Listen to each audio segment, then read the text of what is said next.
Welcome to The Lasting Voices.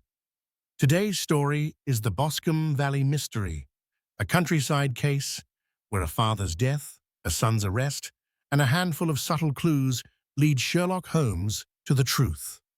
Let's begin.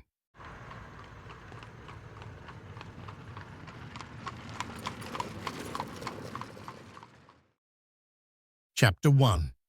We were seated at breakfast one morning, my wife and I, when the maid brought in a telegram. It was from Sherlock Holmes and ran in this way. Have you a couple of days to spare? Have just been wired for from the west of England in connection with Boscombe Valley tragedy. Shall be glad if you will come with me. Air and scenery perfect. Leave Paddington by the 11:15. What do you say, dear?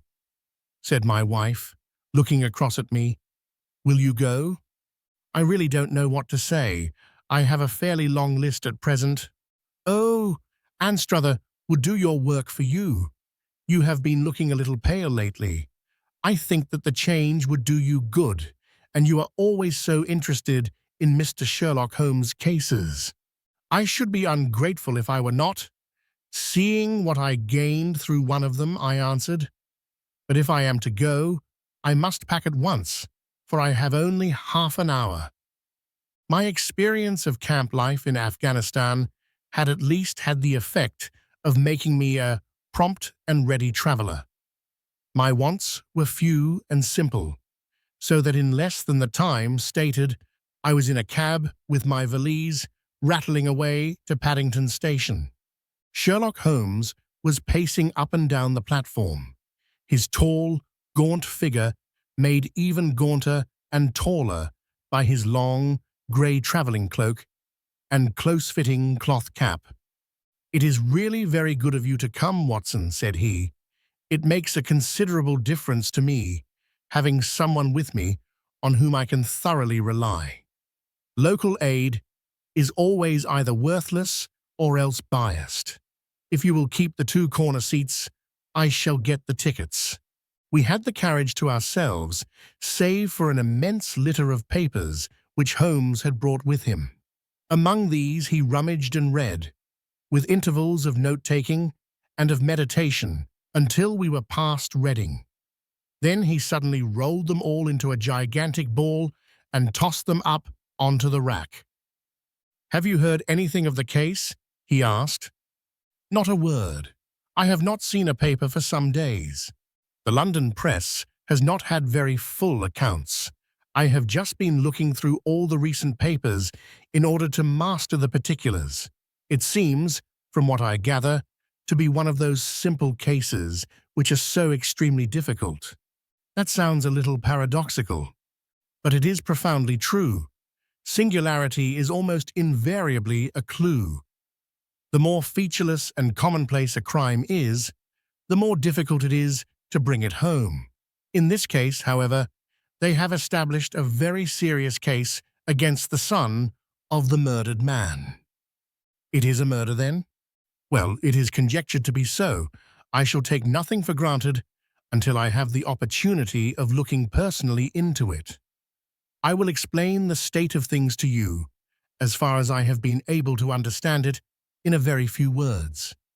Boscombe Valley is a country district not very far from Ross, in Herefordshire. The largest landed proprietor in that part is a Mr. John Turner, who made his money in Australia and returned some years ago to the old country. One of the farms which he held, that of Hatherley, was let to Mr. Charles McCarthy, who was also an ex-Australian. The men had known each other in the colonies, so that it was not unnatural that when they came to settle down, they should do so as near each other as possible. Turner was apparently the richer man, so McCarthy became his tenant, but still remained, it seems, upon terms of perfect equality, as they were frequently together. McCarthy had one son, a lad of 18, and Turner had an only daughter of the same age, but neither of them had wives living. They appear to have avoided the society of the neighbouring English families, and to have led retired lives, though both the McCarthys were fond of sport and were frequently seen at the race meetings of the neighborhood. McCarthy kept two servants, a man and a girl. Turner had a considerable household, some half-dozen at the least. That is as much as I have been able to gather about the families. Now for the facts. On June the 3rd, that is, on Monday last, McCarthy left his house at Hatherley about 3 in the afternoon and walked down to the Boscombe Pool, which is a small lake formed by the spreading out of the stream which runs down the Boscombe Valley. He had been out with his serving man in the morning at Ross, and he had told the man that he must hurry as he had an appointment of importance to keep at 3. From that appointment, he never came back alive. From Hatherley Farmhouse to the Boscombe Pool is 1/4 of a mile, and 2 people saw him as he passed over this ground. One was an old woman, whose name is not mentioned, and the other was William Crowder, a gamekeeper in the employ of Mr. Turner. Both these witnesses deposed that Mr. McCarthy was walking alone. The gamekeeper adds that within a few minutes of his seeing Mr. McCarthy pass, he had seen his son, Mr. James McCarthy, going the same way with a gun under his arm. To the best of his belief, the father was actually in sight at the time, and the son was following him. He thought no more of the matter until he heard in the evening of the tragedy that had occurred. The 2 McCarthys were seen after the time when William Crowder, the gamekeeper, lost sight of them. The Boscombe Pool is thickly wooded round, with just a fringe of grass and of reeds round the edge. A girl of 14, Patience Moran, who is the daughter of the lodge-keeper of the Boscombe Valley estate, was in one of the woods picking flowers. She states that while she was there, she saw, at the border of the wood and close by the lake, Mr. McCarthy and his son, and that they appeared to be having a violent quarrel. She heard Mr. McCarthy the elder using very strong language to his son, and she saw the latter raise up his hand as if to strike his father. She was so frightened by their violence that she ran away and told her mother when she reached home that she had left the 2 McCarthys quarrelling near Boscombe Pool, and that she was afraid that they were going to fight. She had hardly said the words when young Mr. McCarthy came running up to the lodge to say that he had found his father dead in the wood and to ask for the help of the lodge-keeper. He was much excited, without either his gun or his hat, and his right hand and sleeve were observed to be stained with fresh blood. On following him, they found the dead body stretched out upon the grass beside the pool. The head had been beaten in by repeated blows of some heavy and blunt weapon. The injuries were such as might very well have been inflicted by the butt end of his son's gun, which was found lying on the grass within a few paces of the body. Under these circumstances, the young man was instantly arrested, and a verdict of willful murder having been returned at the inquest on Tuesday, he was on Wednesday brought before the magistrates at Ross, who have referred the case to the next assizes. Those are the main facts of the case as they came out before the coroner and the police court. "I could hardly imagine a more damning case," I remarked. "If ever circumstantial evidence pointed to a criminal, it does so here." "Circumstantial evidence is a very tricky thing," answered Holmes thoughtfully.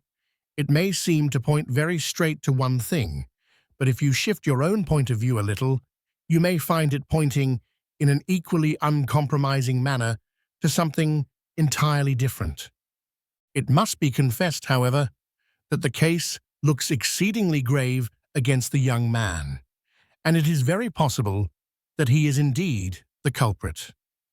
There are several people in the neighborhood, however, and among them Miss Turner, the daughter of the neighboring landowner, who believe in his innocence and who have retained Lestrade, whom you may recollect in connection with the study in Scarlet, to work out the case in his interest.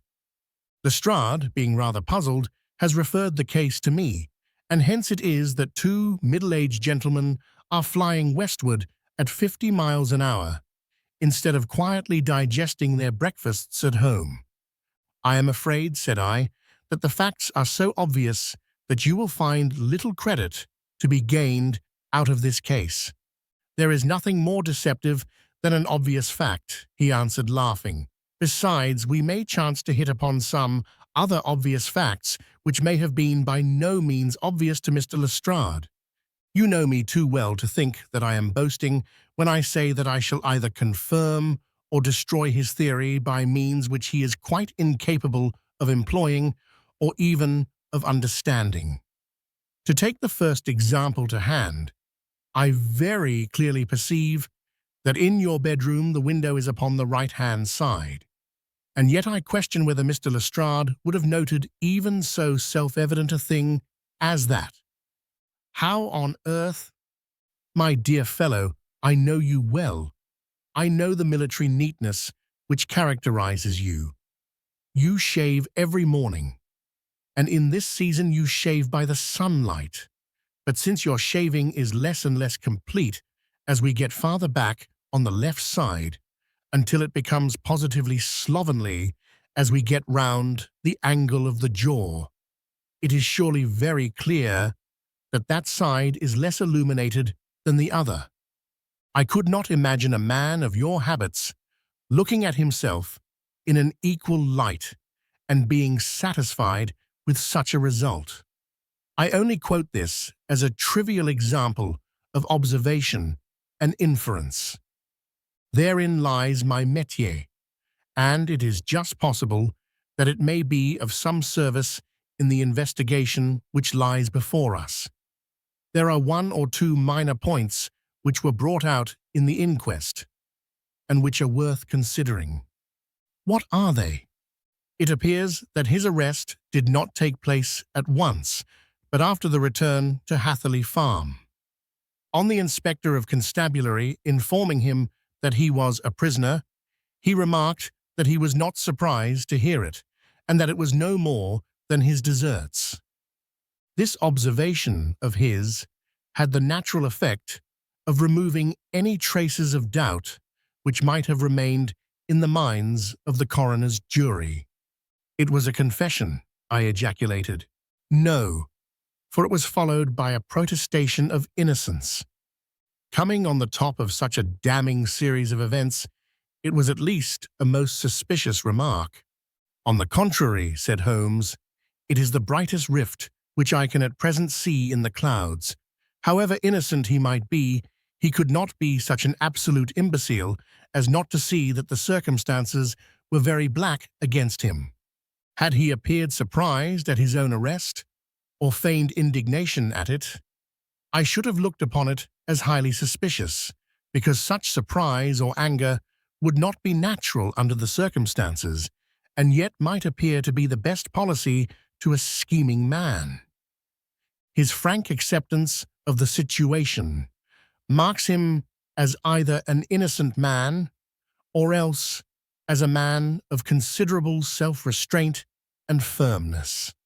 As to his remark about his deserts, it was also not unnatural if you consider that he stood beside the dead body of his father, and that there is no doubt that he had that very day so far forgotten his filial duty as to bandy words with him, and even, according to the little girl whose evidence is so important, to raise his hand as if to strike him.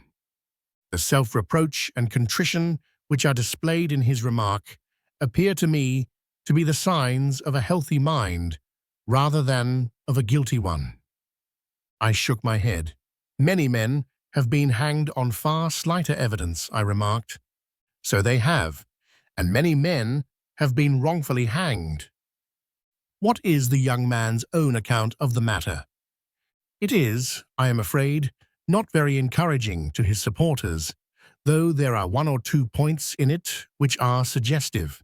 You will find it here and may read it for yourself.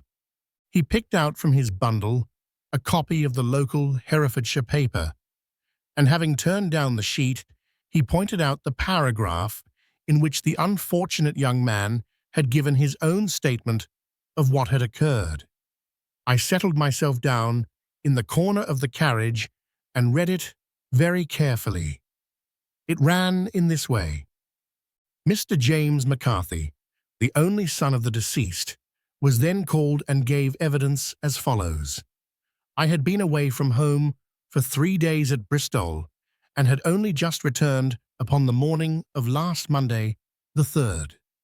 My father was absent from home at the time of my arrival, and I was informed by the maid that he had driven over to Ross with John Cobb, the groom.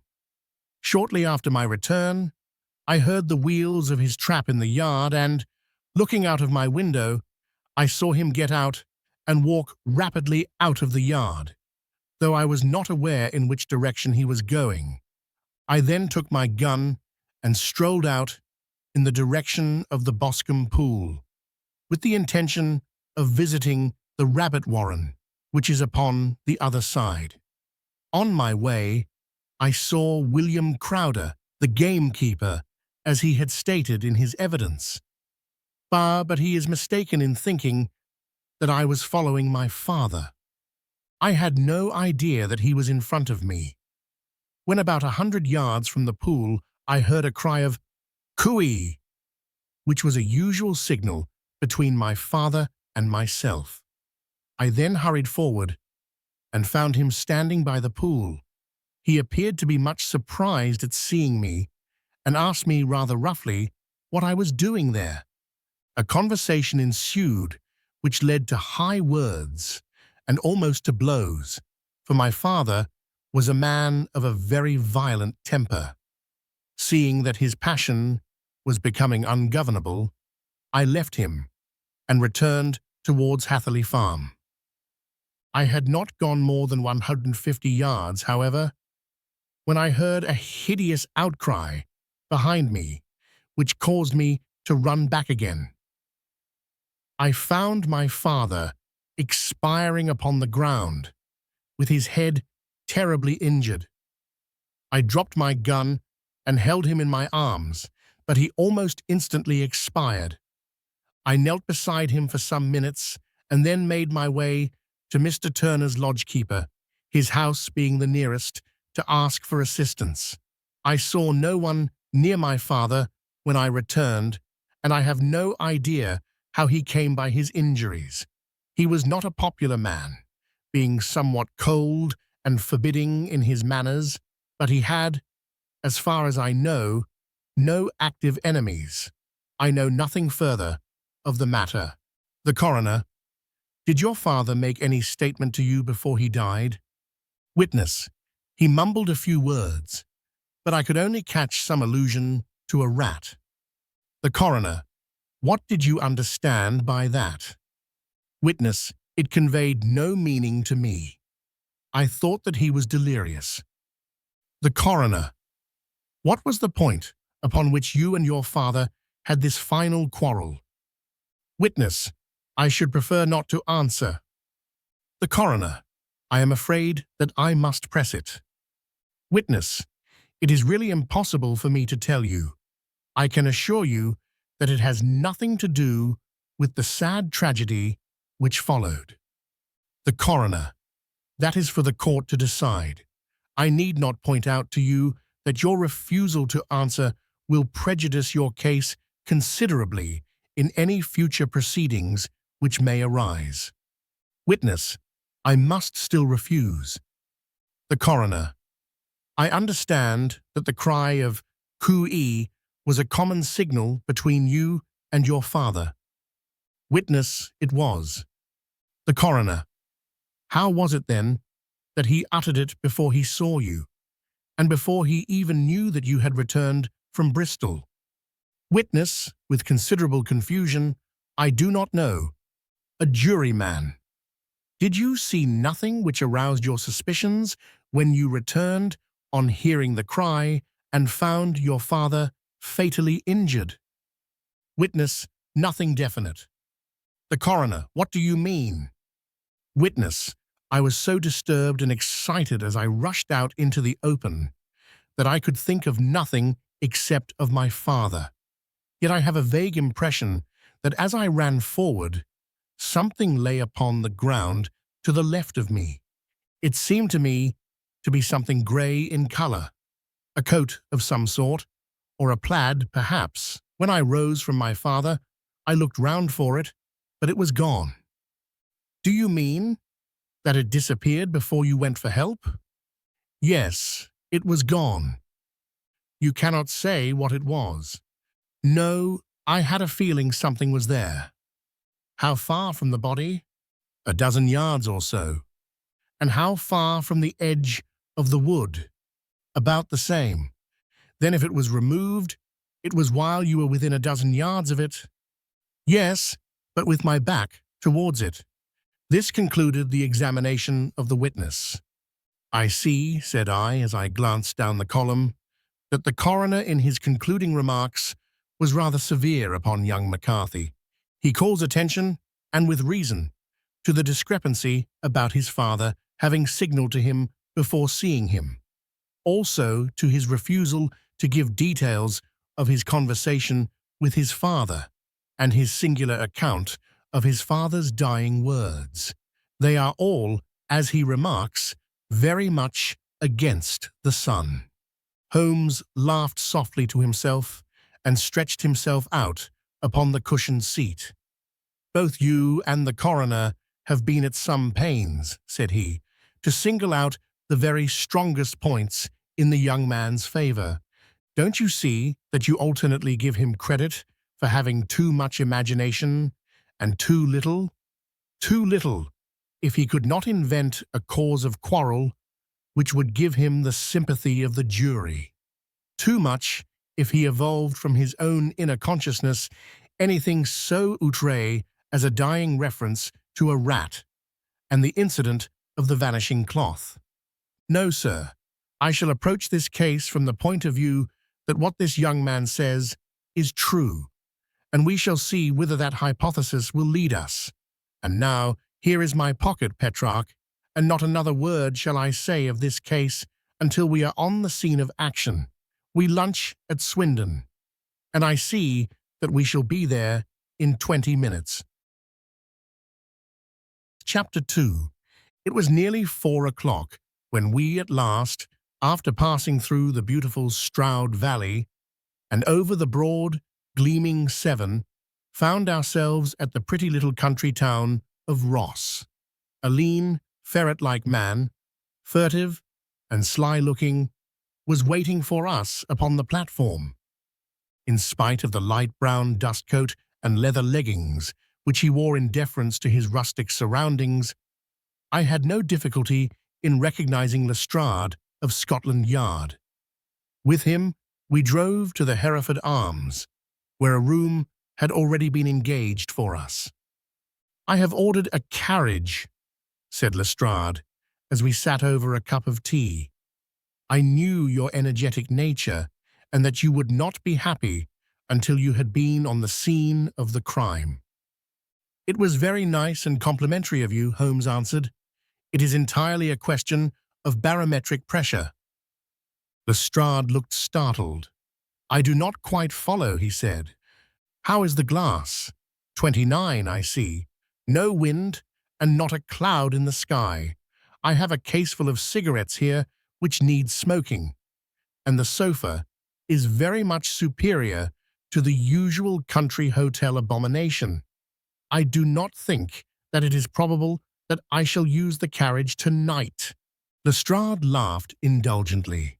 "You have, no doubt, already formed your conclusions from the newspapers," he said. "The case is as plain as a pikestaff, and the more one goes into it, the plainer it becomes. Still, of course, one can't refuse a lady, and such a very positive one too.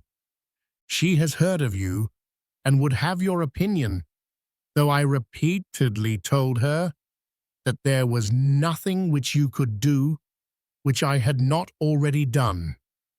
Why, bless my soul, here is her carriage at the door."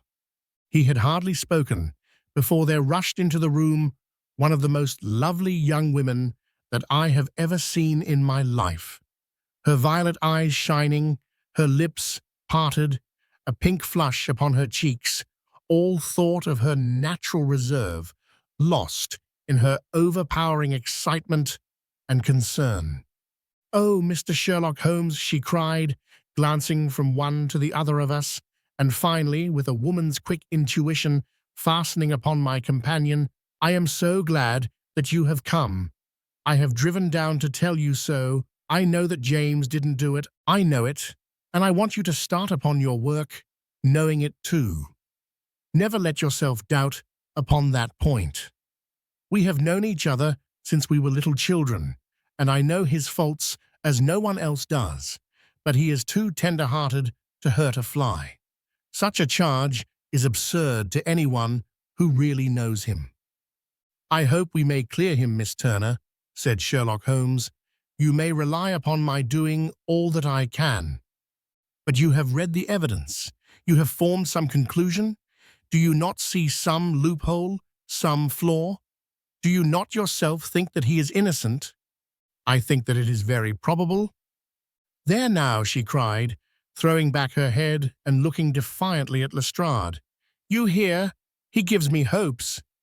Lestrade shrugged his shoulders. "I am afraid that my colleague has been a little quick in forming his conclusions," he said. "But he is right. Oh, I know that he is right. James never did it. And about his quarrel with his father, I am sure that the reason why he would not speak about it to the coroner was because I was concerned in it." "In what way?" asked Holmes. "It is no time for me to hide anything. James and his father had many disagreements about me.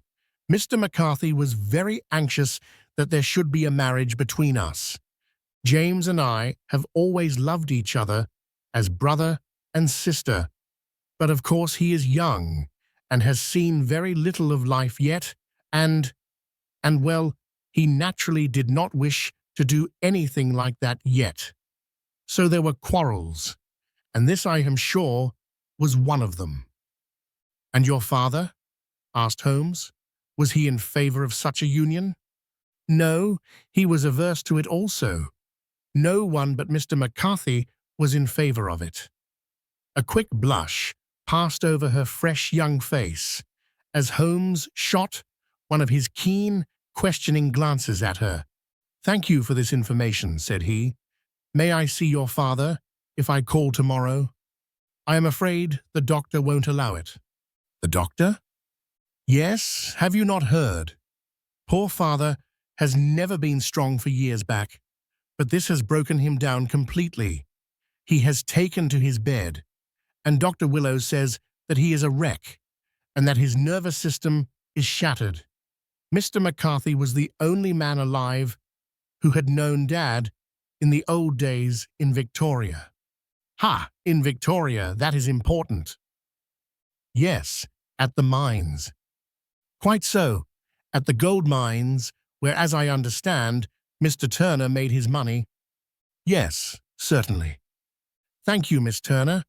You have been of material assistance to me. You will tell me if you have any news tomorrow. No doubt you will go to the prison to see James. Oh, if you do, Mr. Holmes, do tell him that I know him to be innocent." "I will, Miss Turner. I must go home now, for Dad is very ill, and he misses me so if I leave him. Goodbye, and God help you in your undertaking." She hurried from the room as impulsively as she had entered, and we heard the wheels of her carriage rattle off down the street. "I am ashamed of you, Holmes," said Lestrade with dignity after a few minutes' silence. "Why should you raise up hopes which you are bound to disappoint? I am not over-tender of heart, but I call it cruel." "I think that I see my way to clearing James McCarthy," said Holmes. "Have you an order to see him in prison?" "Yes, but only for you and me. Then I shall reconsider my resolution about going out. We have still time to take a train to Hereford and see him tonight? Ample? Then let us do so. Watson, I fear that you will find it very slow, but I shall only be away a couple of hours. I walked down to the station with them, and then wandered through the streets of the little town, finally returning to the hotel, where I lay upon the sofa and tried to interest myself in a yellow-backed novel.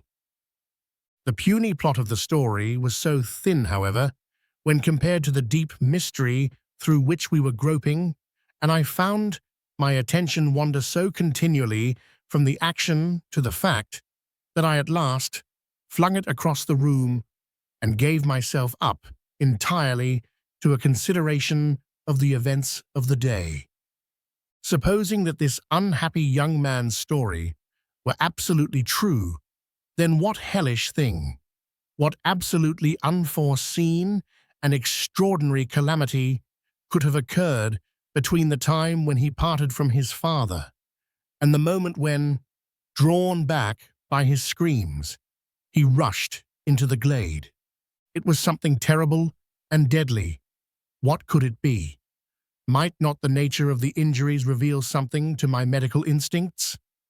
I rang the bell and called for the weekly county paper, which contained a verbatim account of the inquest.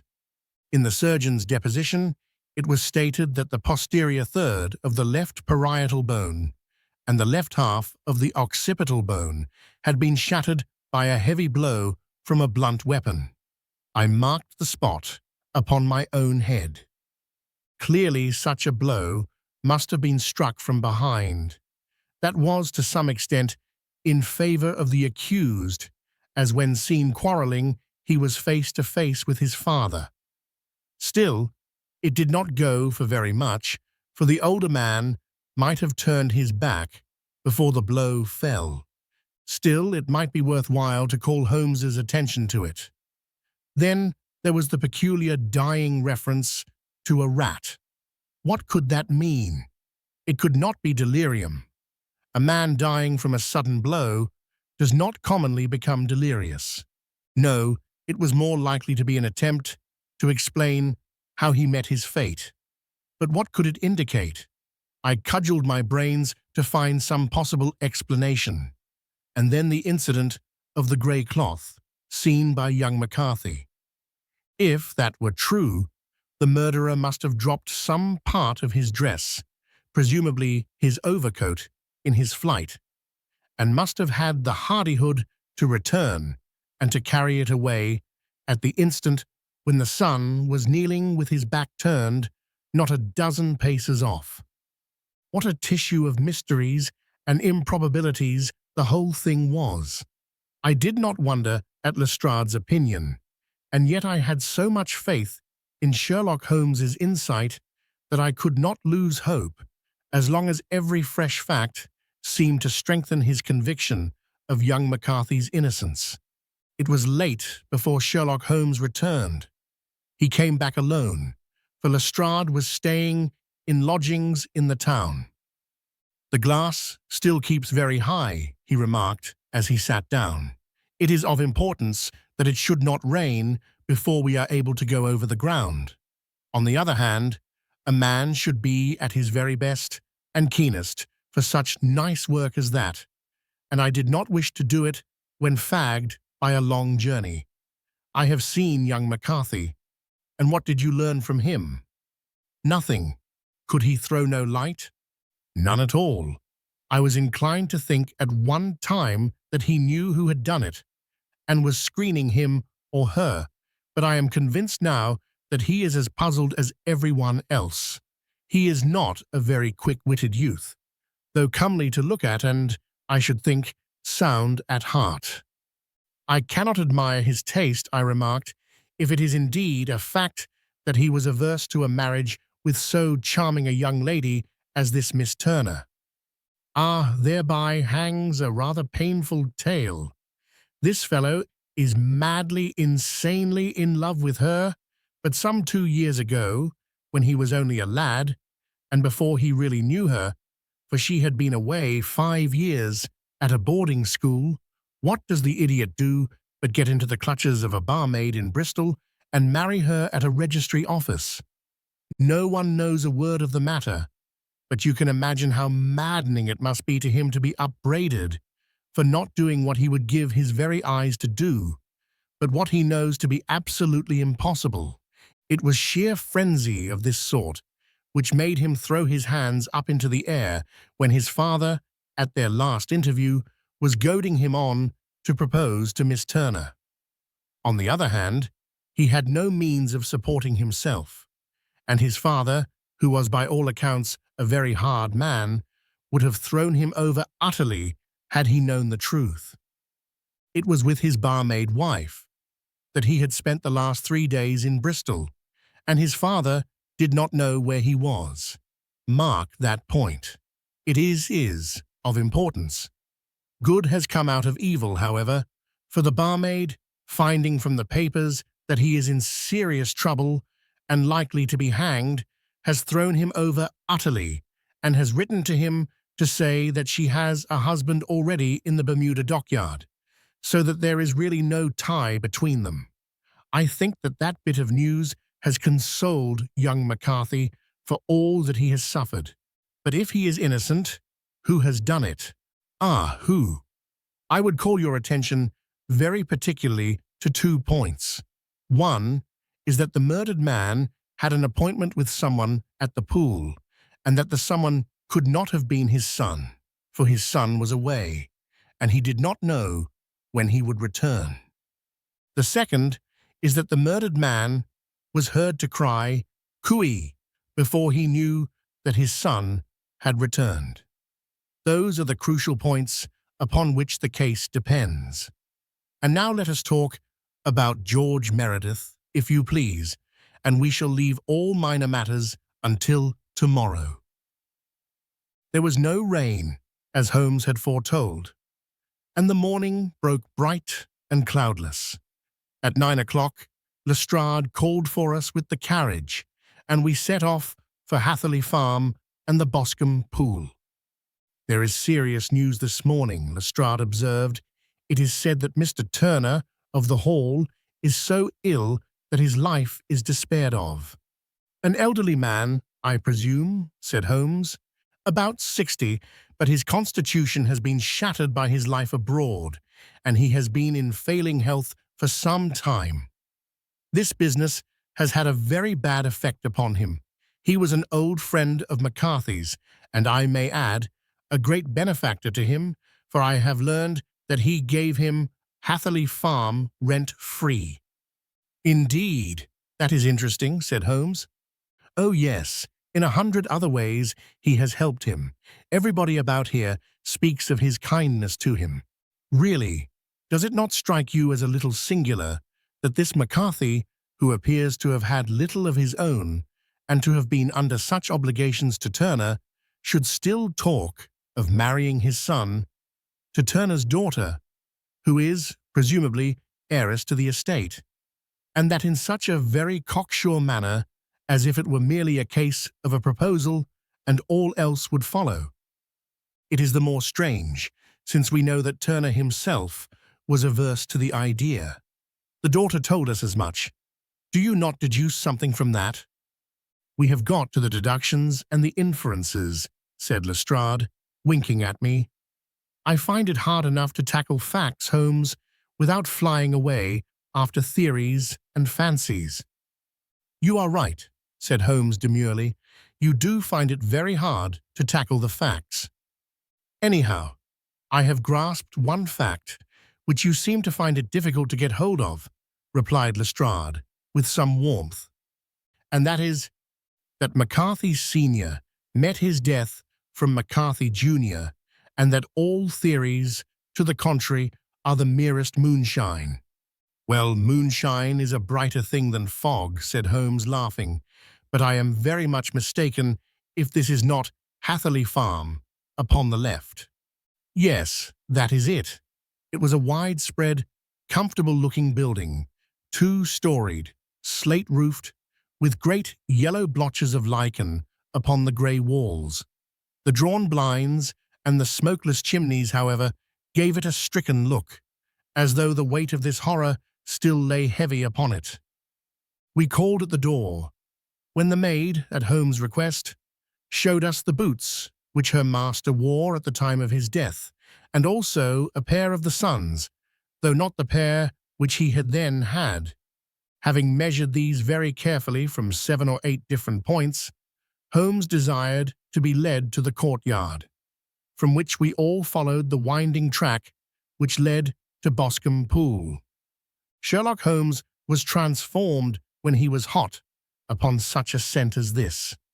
Men who had only known the quiet thinker and logician of Baker Street would have failed to recognize him. His face flushed and darkened.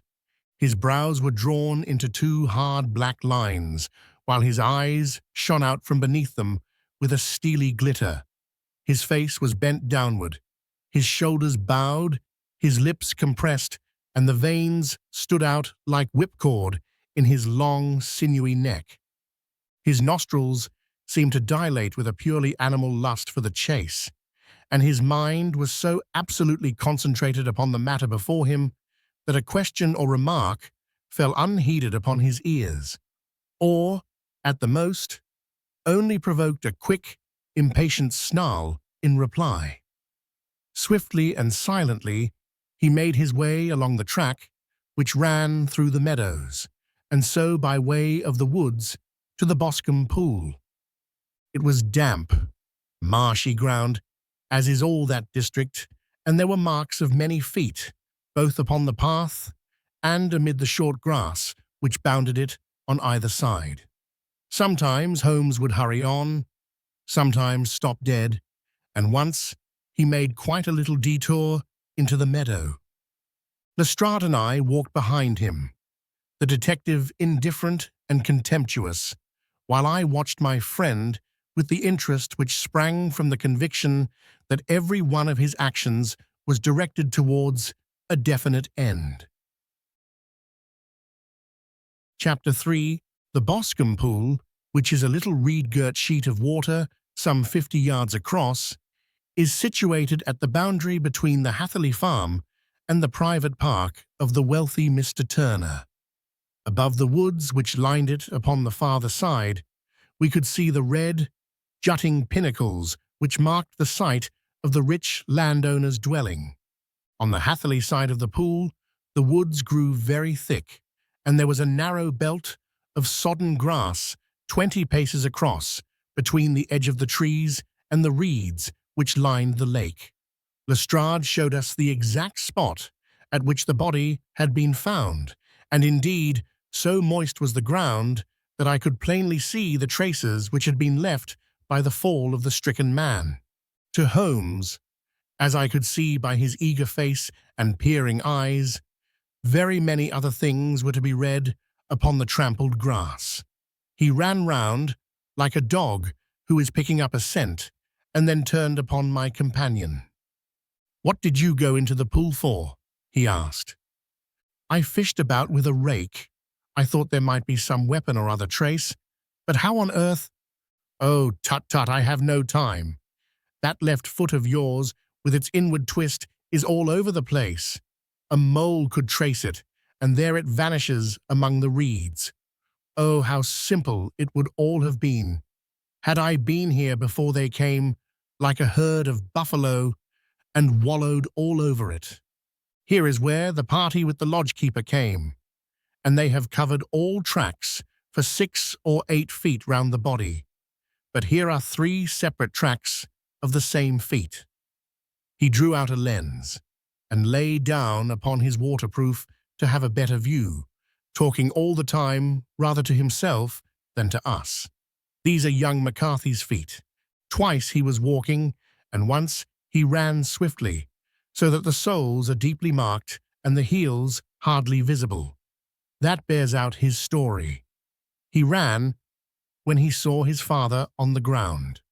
Then here are the father's feet, as he paced up and down. What is this, then? It is the butt end of the gun, as the son stood listening. And this, ha ha ha! What have we here? Tiptoes, square too, quite unusual boots, They come, they go, they come again. Of course, that was for the cloak. Now, where did they come from? He ran up and down, sometimes losing, sometimes finding the track, until we were well within the edge of the wood and under the shadow of a great beech, the largest tree in the neighborhood. Holmes traced his way to the farther side of this and lay down once more upon his face with a little cry of satisfaction. For a long time, he remained there, turning over the leaves and dried sticks, gathering up what seemed to me to be dust into an envelope, and examining with his lens not only the ground, but even the bark of the tree as far as he could reach. A jagged stone was lying among the moss, and this also he carefully examined and retained. Then he followed a pathway through the wood until he came to the high road, where all traces were lost. "It has been a case of considerable interest," he remarked, returning to his natural manner. "I fancy that this grey house on the right must be the lodge. I think that I will go in and have a word with Moran, and perhaps write a little note. Having done that, we may drive back to our luncheon. You may walk to the cab, and I shall be with you presently." It was about 10 minutes before we regained our cab and drove back into Ross, Holmes still carrying with him the stone which he had picked up in the wood. "This may interest you, Lestrade," he remarked, holding it out. "The murder was done with it. I see no marks." "There are none." "How do you know, then?" "The grass was growing under it. It had only lain there a few days. There was no sign of a place whence it had been taken. It corresponds with the injuries. There is no sign of any other weapon." "And the murderer?" "Is a tall man, left-handed, limps with the right leg, wears thick-soled shooting boots and a grey cloak, smokes Indian cigars, uses a cigar holder, and carries a blunt penknife in his pocket. There are several other indications, but these may be enough to aid us in our search." Lestrade laughed. "I am afraid that I am still a skeptic," he said. "Theories are all very well, but we have to deal with a hard-headed British jury." "Nous verrons," answered Holmes calmly. "You work your own method, and I shall work mine. I shall be busy this afternoon, and shall probably return to London by the evening train." "And leave your case unfinished?" "No, finished. But the mystery? It is solved." "Who was the criminal, then?" "The gentleman I describe." "But who is he?" "Surely it would not be difficult to find out. This is not such a populous neighborhood." Lestrade shrugged his shoulders. "I am a practical man," he said, "and I really cannot undertake to go about the country looking for a left-handed gentleman with a game leg. I should become the laughing-stock of Scotland Yard." "All right," said Holmes quietly. "I have given you the chance. Here are your lodgings. Goodbye. I shall drop you a line before I leave." Having left Lestrade at his rooms, we drove to our hotel, where we found lunch upon the table. Holmes was silent and buried in thought, with a pained expression upon his face, as one who finds himself in a perplexing position. "Look here, Watson," he said when the cloth was cleared. "Just sit down in this chair and let me preach to you for a little. I don't know quite what to do, and I should value your advice. Light a cigar and let me expound." "Pray do so." "Well now, in considering this case, there are 2 points about young McCarthy's narrative which struck us both instantly, although they impressed me in his favor and you against him. One was the fact that his father should, according to his account, cry "Cooey" before seeing him. The other was his singular dying reference to a rat. He mumbled several words, you understand, but that was all that caught the son's ear. Now, from this double point, Our research must commence, and we will begin it by presuming that what the lad says is absolutely true. What of this kui, then? Well, obviously, it could not have been meant for the sun. The sun, as far as he knew, was in Bristol. It was mere chance that he was within earshot. The kui was meant to attract the attention of whoever it was that he had the appointment with. But kui is a distinctly Australian cry, and one which is used between Australians. There is a strong presumption that the person whom McCarthy expected to meet him at Boscombe Pool was someone who had been in Australia. What of the rat, then? Sherlock Holmes took a folded paper from his pocket and flattened it out on the table. "This is a map of the colony of Victoria," he said. "I wired to Bristol for it last night." He put his hand over part of the map. "What do you read?" "Era," I read. "And now?" He raised his hand. "Ballarat." "Quite so. That was the word the man uttered, and of which his son only caught the last two syllables. He was trying to utter the name of his murderer, so and so of Ballarat. "It is wonderful," I exclaimed. "It is obvious, and now you see I had narrowed the field down considerably. The possession of a grey garment was a third point, which, granting the son's statement to be correct, was a certainty. We have come now, out of mere vagueness, to the definite conception of an Australian from Ballarat with a grey cloak. Certainly, and one who was at home in the district, for the pool can only be approached by the farm or by the estate, where strangers could hardly wander." "Quite so. Then comes our expedition of today. By an examination of the ground, I gained the trifling details which I gave to that imbecile Lestrade as to the personality of the criminal. But how did you gain them?" "You know my method. It is founded upon the observation of trifles. His height, I know that you might roughly judge from the length of his stride. His boots, too, might be told from their traces. Yes, they were peculiar boots. But his lameness? The impression of his right foot was always less distinct than his left. He put less weight upon it. Why? Because he limped. He was lame. But his left-handedness? You were yourself struck by the nature of the injury as recorded by the surgeon at the inquest. The blow was struck from immediately behind, and yet was upon the left side. Now how can that be, unless it were by a left-handed man? He had stood behind that tree during the interview between the father and son. He had even smoked there. I found the ash of a cigar, which my special knowledge of tobacco ashes enables me to pronounce as an Indian cigar. I have, as you know, devoted some attention to this and written a little monograph on the ashes of 140 different varieties of pipe, cigar, and cigarette tobacco. Having found the ash, I then looked round and discovered the stump among the moss where he had tossed it.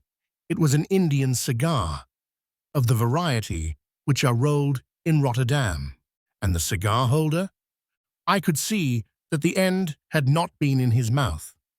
Therefore, he used a holder. The tip had been cut off, not bitten off, but the cut was not a clean one, so I deduced a blunt penknife. "Holmes," I said, "you have drawn a net round this man from which he cannot escape, and you have saved an innocent human life as truly as if you had cut the cord which was hanging him. I see the direction in which all this points. The culprit is—" "Mr. John Turner," cried the hotel waiter, opening the door of our sitting room and ushering in a visitor. The man who entered was a strange and impressive figure. His slow, limping step and bowed shoulders gave the appearance of decrepitude, and yet his hard, deep-lined, craggy features and his enormous limbs showed that he was possessed of unusual strength of body and of character. His tangled beard, grizzled hair, and outstanding drooping eyebrows combined to give an air of dignity and power to his appearance, but his face was of an ashen white, while his lips and the corners of his nostrils were tinged with a shade of blue. It was clear to me at a glance that he was in the grip of some deadly and chronic disease. "Pray sit down on the sofa," said Holmes gently. "You had my note?" "Yes, the lodgekeeper brought it up. You said that you wished to see me here to avoid scandal. I thought people would talk if I went to the hall. And why did you wish to see me?" He looked across at my companion with despair in his weary eyes, as though his question was already answered. "Yes," said Holmes, answering the look rather than the words. "It is so. I know all about McCarthy." The old man sank his face in his hands. "God help me," he cried, "but I would not have let the young man come to harm. I give you my word that I would have spoken out if it went against him at the assizes." "I am glad to hear you say so," said Holmes gravely. "I would have spoken now had it not been for my dear girl. It would break her heart. It will break her heart when she hears that I am arrested." "It may not come to that," said Holmes. "What?" "I am no official agent. I understand that it was your daughter who required my presence here, and I am acting in her interests. Young McCarthy must be got off, however." "I am a dying man," said old Turner. "I have had diabetes for years. My doctor says it is a question whether I shall live a month. Yet I would rather die under my own roof than in a jail." Holmes rose and sat down at the table with his pen in his hand and a bundle of paper before him. "Just tell us the truth," he said. "I shall jot down the facts. You will sign it, and Watson here can witness it. Then I could produce your confession at the last extremity to save young McCarthy. I promise you that I shall not use it unless it is absolutely needed." "It's as well," said the old man. "It's a question whether I shall live to the assizes, so it matters little to me, but I should wish to spare Alice the shock. And now I will make the thing clear to you. It has been a long time in the acting, but will not take me long to tell. You didn't know this dead man, McCarthy.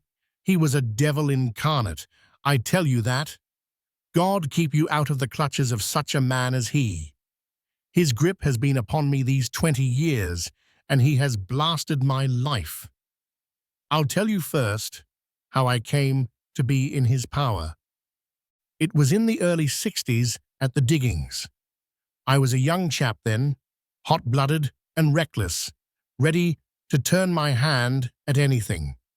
I got among bad companions, took to drink, had no luck with my claim, took to the bush, and in a word became what you would call over here a highway robber. There were 6 of us, and we had a wild, free life of it, sticking up a station from time to time or stopping the wagons on the road to the diggings. Black Jack of Ballarat was the name I went under, and our party is still remembered in the colony as the Ballarat Gang. One day, a gold convoy came down from Ballarat to Melbourne, and we lay in wait for it and attacked it. There were 6 troopers and 6 of us, so it was a close thing. But we emptied 4 of their saddles at the first volley. 3 of our boys were killed, however, before we got the swag. I put my pistol to the head of the wagon driver, who was this very man McCarthy. I wished to the Lord that I had shot him then, but I spared him, though I saw his wicked little eyes fixed on my face as though to remember every feature. We got away with the gold, became wealthy men, and made our way over to England without being suspected. There, I parted from my old pals and determined to settle down to a quiet and respectable life. I bought this estate, which chanced to be in the market, and I set myself to do a little good with my money, to make up for the way in which I had earned it. I married too, and though my wife died young, she left me my dear little Alice. Even when she was just a baby, her wee hand seemed to lead me down the right path as nothing else had ever done. In a word, I turned over a new leaf and did my best to make up for the past. All was going well when McCarthy laid his grip upon me. I had gone up to town about an investment, and I met him in Regent Street with hardly a coat to his back or a boot to his foot. "Here we are, Jack," says he, touching me on the arm. "We'll be as good as a family to you. There's two of us, me and my son, and you can have the keeping of us. If you don't, it's a fine, law-abiding country is England, and there's always a policeman within hail." Well, down they came to the West Country. There was no shaking them off, and there they have lived rent-free on my best land ever since. There was no rest for me, no peace, no forgetfulness. Turn where I would, there was his cunning, grinning face at my elbow. It grew worse as Alice grew up, for he soon saw I was more afraid of her knowing my past than of the police. Whatever he wanted he must have, and whatever it was I gave him without question, land, money, houses, until at last he asked a thing which I could not give. He asked for Alice. His son, you see, had grown up, and so had my girl, and as I was known to be in weak health, it seemed a fine stroke to him that his lad should step into the whole property. But there I was firm. I would not have his cursed stock mixed with mine. Not that I had any dislike to the lad, but his blood was in him, and that was enough. I stood firm. McCarthy threatened. I braved him to do his worst.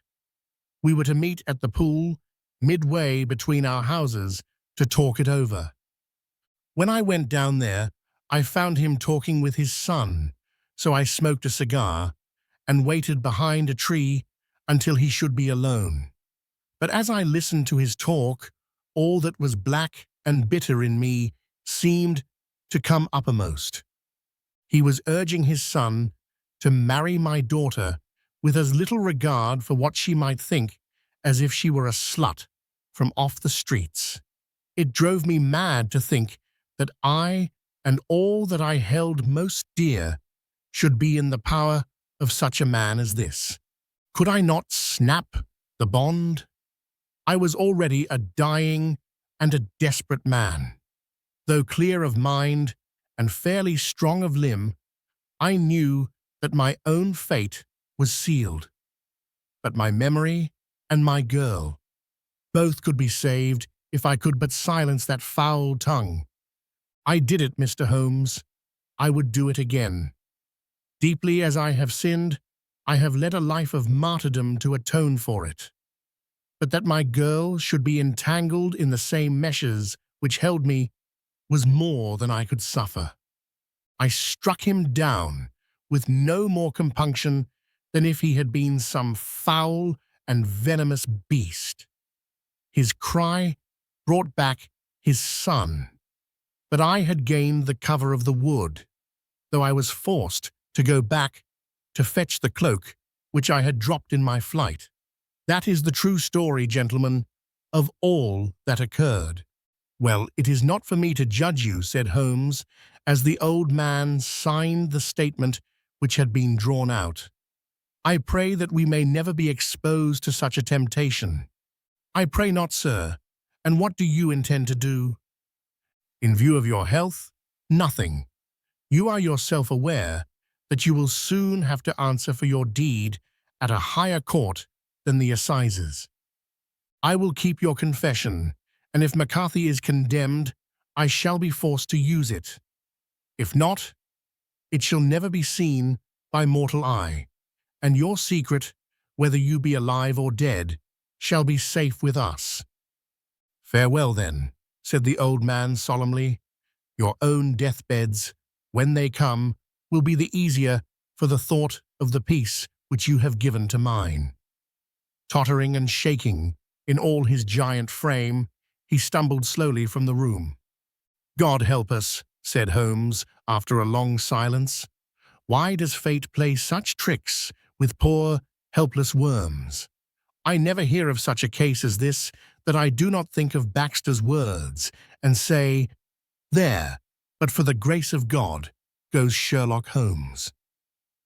James McCarthy was acquitted at the assizes on the strength of a number of objections which had been drawn out by Holmes and submitted to the defending counsel. Old Turner lived for 7 months after our interview, but he is now dead, and there is every prospect that the son and daughter may come to live happily together in ignorance of the black cloud which rests upon their past.